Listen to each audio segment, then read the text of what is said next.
Welcome to the intersection of technology, cybersecurity, and society. Welcome to ITSP Magazine Podcast Radio. You're about to listen to an episode of Tech Done Different podcast with Ted Harrington. Do you follow the pack or challenge the status quo? Join Ted as he explores how to succeed by going against conventional wisdom. You'll hear leaders in technology and security tell stories about how they achieve their success by doing things differently. Knowledge is power. Now, more than ever. Welcome, everybody, to Tech Done Different. I'm your host, Ted Harrington, and with me here today is our special guest and a friend of mine, Nicole Little, the Senior Manager for Security Governance and Content Protection at Disney. Nicole, I'm so pumped to have you here. Thanks for coming by. Thanks for having me on. So we've obviously both spent our fair share of time in the security community. Every year at DEF CON, we're always meeting up to hang out there. And you and I were chatting the other day about the security implications around Web3, and I wanted to have you on the show. I know that's an area of interest for you. Wanted to maybe start there and just talk about that. So I guess the first two questions would be, for our audience who doesn't understand what Web3 is, maybe you could quickly define that, in the sort of highest level way we can. And then let's talk about what you think the number one security challenge is in this space. So for those of your listeners who may be unaware when it comes to the versions of web, you may have even heard of Web 2.0, and now we have Web 3.0. So the concept of Web 2.0 is mainly focused on what you would understand the current internet to be: services and third-party intermediaries that assist in those services. It's all fairly interconnected internet, and it's all fairly standardized through protocols, regulations, requirements, things like that. The concept of Web 3 is supposed to be essentially an evolution of Web 2. What's the next big step for human use of the internet, this interconnectivity? The main focus there is on decentralization, which hopes to build kind of a trustless environment, a trustless large-scale ledger that creates a public record of transactions. So it's easier for users to take governance over or take ownership over a large-scale enterprise or any type of agreement. But you'll mainly hear things referred to as Web 3 now, to move away from the systems of Web 2, where we previously were dependent on services and intermediaries. Web 3 hopes to bring some of that ideal elimination of intermediaries and services away and bring that back into the consumer's control. Love it. Okay, so let's talk about, maybe let's start around cryptocurrency, because that is the use case that maybe most people are familiar with, even though most Americans probably still have no idea what Bitcoin is. But I think probably most people who listen to a show like this are familiar with, probably have invested in cryptocurrency themselves. So let's talk about the security challenges as we see them around Web3. And let me ask you about some of the things that are happening right now. Obviously, Not a happy time in cryptocurrency right now. Everything's tanking. There's talk of maybe a recession in cryptocurrency, which would be the first of its kind in that space. But one of the things that's really interesting is we see the idea where exchanges and things like that are halting withdrawals and things of that nature. Exchanges are getting attacked.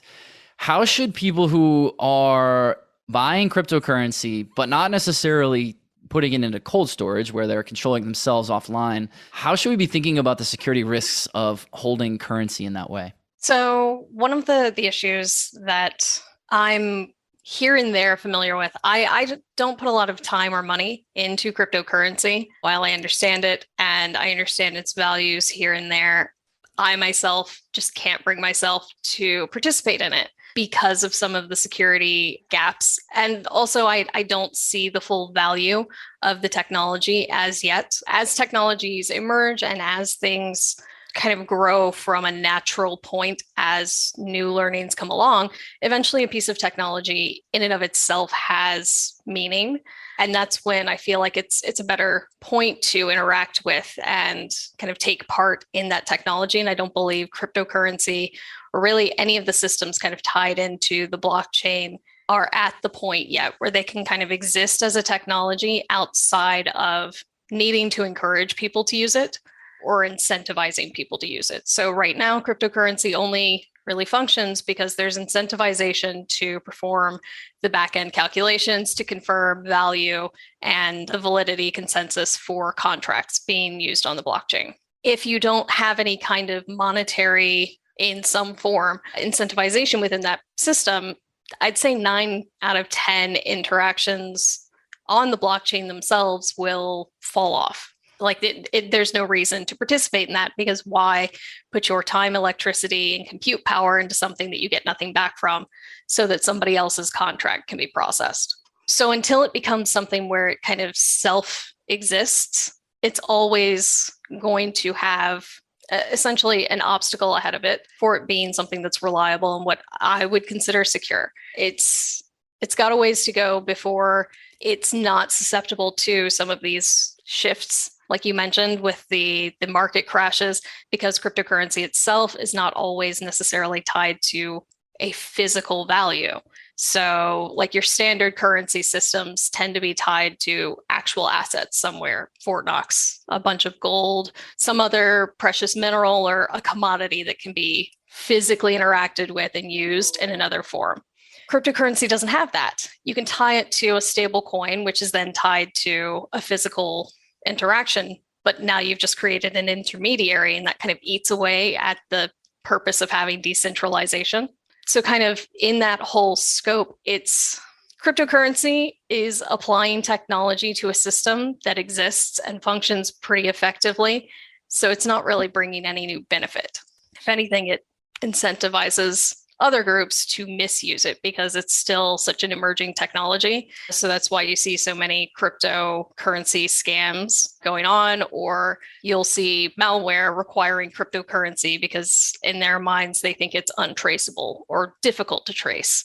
So it's in and of itself kind of surrounded by security threats. It's a little fiddly to work with. So you end up having to deal with human laziness of, I have a wallet. Am I using enough security around this wallet to ensure somebody can't easily steal it from me? When you're doing these transactions, if you're on a vulnerable network or a chain and you don't know it, then you could lose all the value that you've put into it and then some.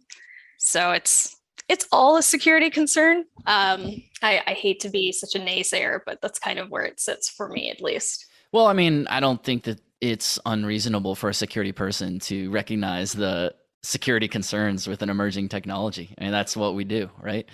So when we think about, it's interesting when people talk about cryptocurrency, and the sort of common discussion about it is around the way that it can deliver anonymity, right? We can obtain and share currency without any government or anyone really knowing who's using it. But the average user probably doesn't use it that way, right? They're signing up for accounts on exchanges where you have to actually verify identity, associate a bank account with it. So if we take aside the use case, but we talk about just the security aspect of it, is that a security improvement, or is that an inferior security that now we're taking this thing that was designed to be decentralized and anonymous and essentially organizing it around a company? Yeah, so I think it's a security improvement because the more information you have and the more accountability that's built in, the stronger your framework is to have a secure environment. Or if something does happen, you have the pieces in place that allow you to work backwards towards whatever it is you need to unravel. But it also goes almost straight in the face of the concept of decentralization and Web3, because you are having to centralize things. You're having to create the intermediaries who will do the KYC checks to the point where it becomes acceptable with a financial institution. It's one of the biggest issues now kind of in this space is the fighting ideologically between centralization and decentralization in trying to apply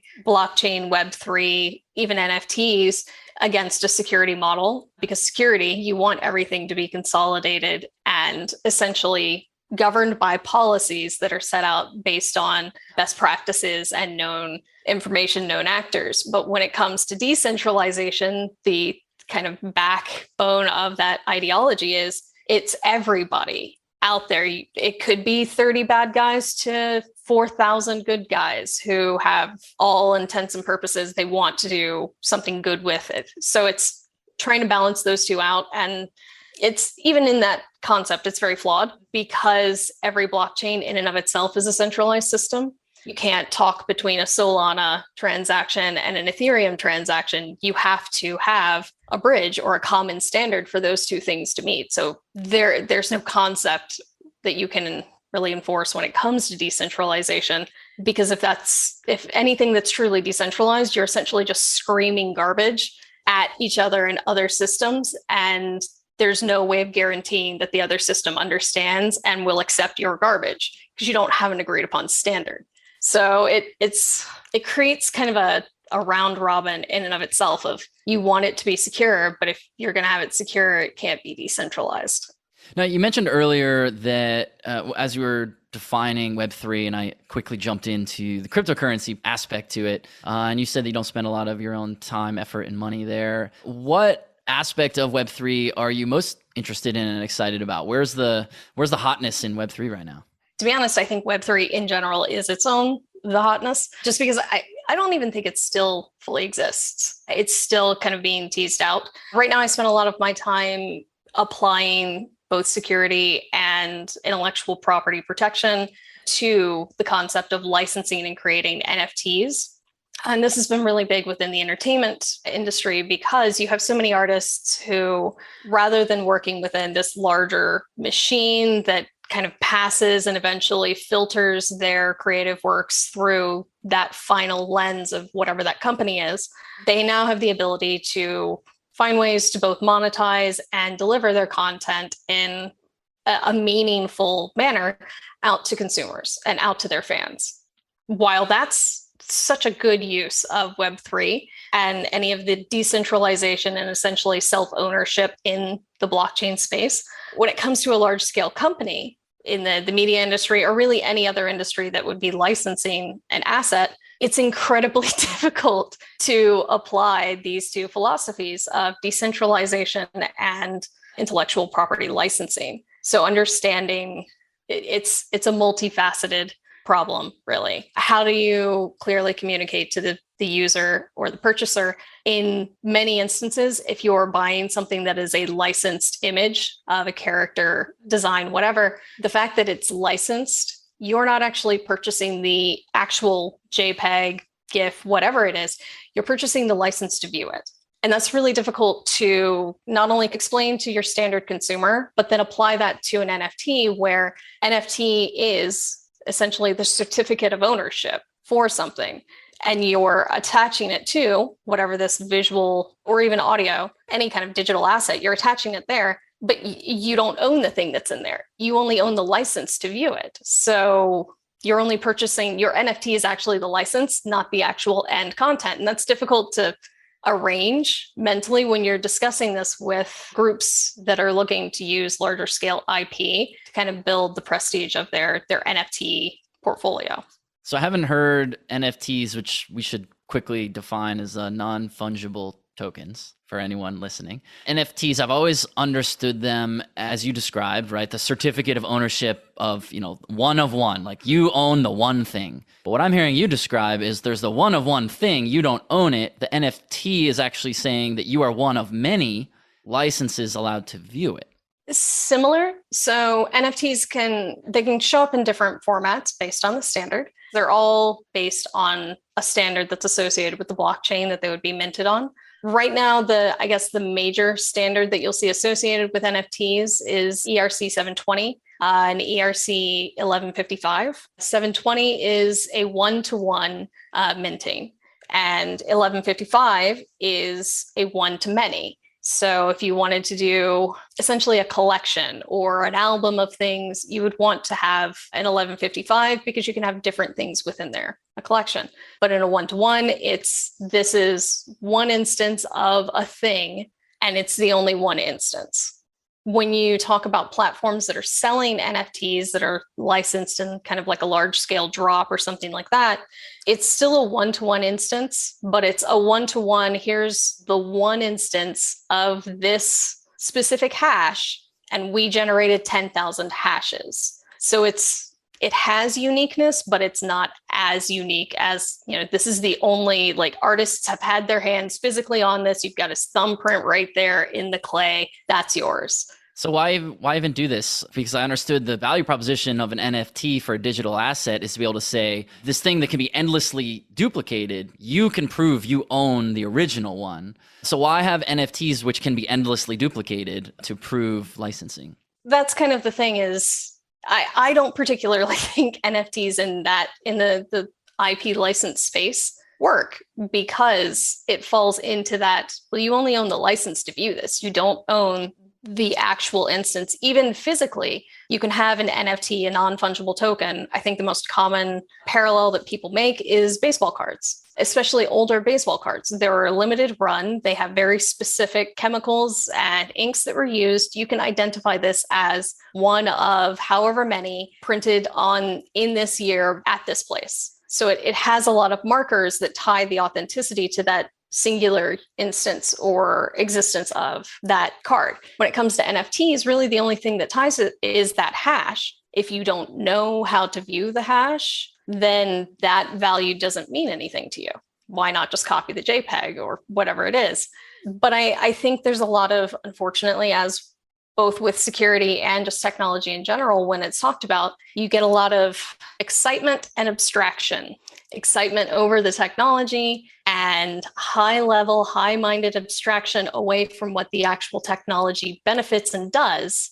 Just excitement that it exists. So you kind of get into that hype machine of, what if I told you you could own the only instance of this digital thing? That sounds great. And if it's in a small scale, like, I'm the artist, I have nobody else working with me, and I am licensed, I'm selling you this digital print that I have made. You have the only one. Security brain wise, I know that's still not true, because I have the computer here. For me, it would be, you pack the entire system that you use to build this up on, FedEx it to the person who purchased it. Now they own the entirety of that creation. But when you start to license it, explain that part to me. So what's the security concern there? How does someone defeat an NFT? Oh, it's less of a security thing. It's just, for me, well, if I send you a digital asset and I say, you're the only person who will ever own this asset, how do you know that I'm not telling everybody that? So if I were a purchaser in that environment, for me, if I purchased it, I would ask, I've purchased this digital asset, and now I need to have and be able to verify that I also own the machine that it was created on and any physical media that's associated with this, so that I have the ability to guarantee I'm the only person who will ever have this instance. Or if somebody else got it before I did, I have the last instance. So what you're saying is that a lesser ethical artist could create a unique item and then sell NFTs to it multiple times. And the buyer wouldn't necessarily know unless they went and saw that duplicate item somewhere and then researched on whatever blockchain that was associated with the origin. Yeah. Okay, I see. I hadn't thought about that. Part of it is kind of tied into that security brain of, I assume there's always going to be somebody who recognizes this is an opportunity to get one over. And so that kind of creates this instance. That's why it's difficult when you talk about licensing NFTs, because you're already a step away from what the NFT represents as, I have ownership and authenticity. Trying to explain that to the large scale consumer, not only do you not own the image that you think you own, you only own the license, but something could happen. And because of copyright law, contracts that went into place, that image could disappear completely from the internet. And now all you own is the license that you purchased. And it's really difficult to convince somebody else to buy that from you because it has no value. So like all things, there is a security versus usefulness trade-off. Do we think that the usefulness of, we're talking about NFTs, so let's stay on this part of the topic, is the usefulness of NFTs worth it in the light of security issues that exist? I honestly don't think so. With the NFTs themselves, it's a difficult environment for even people who are fairly experienced security-wise. It's a hassle to kind of get into this space, put real human money into a space where the value of that money is going to fluctuate Like you can't even really track it. It fluctuates so intensely, especially when it's driven by public opinion, things like that. Somebody could say something about the blockchain you were participating on, and now your $30 is negative $40 in value. So like it's fiddly to interact with, and then you still don't own the asset itself. And I think a lot of people who are familiar with technology will know, well, yeah, I could just right click that. And then the discussion of, yes, but I'll have the hash comes up, and you're like, yeah, but who checks that? If you were wearing another metaphor that I heard trying to kind of convince me of the benefit of NFTs versus the security of putting your money and time and identity into the environments that you have to interact with to purchase NFTs. They likened an NFT to if you have somebody who purchases only designer denim, and they purchase a pair of pants to find out, oh no, these are counterfeit. The other people who know about designer denim are going to know that these are counterfeit. Now they have no value in this pair of pants. That's how an NFT works, which the metaphor itself doesn't entirely work, because if I purchase a counterfeit NFT, yeah, I have a counterfeit right-clicked JPEG. If I purchase a counterfeit pair of Levi's, at the absolute minimum, I do have a pair of pants to wear. So that's kind of where the balance is it doesn't even, when you think about it as a risk assessment, purchasing anything in real life, I at least have my hands on something that has some kind of physical value. Online, who knows? You may not even get the NFT. You've seen so many what are called rug pull scams where groups will pop up. They'll have some interesting looking art or avatars that they're offering, and then they'll start to raise money in association with a token they've created, because anybody can make a token.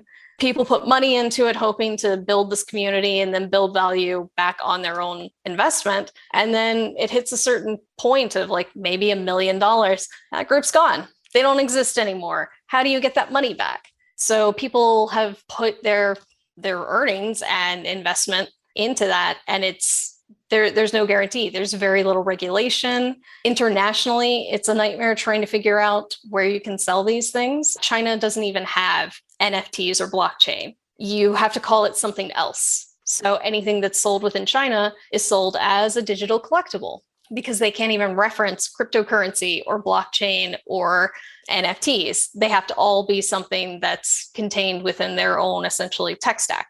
So it's when it comes to kind of doing a risk assessment, not just straight security assessment, the risk assessment from like a licensing perspective, it's so high and there's so much work that goes into it that the idea of money left on the table, yes, that idea exists, but it might actually not be as much as the money you would spend trying to kind of get everything coordinated. So plus the platforms that are doing the minting and providing the backends for a lot of these NFTs, they're not security platforms. They're not experienced platforms. So they're coming into the market.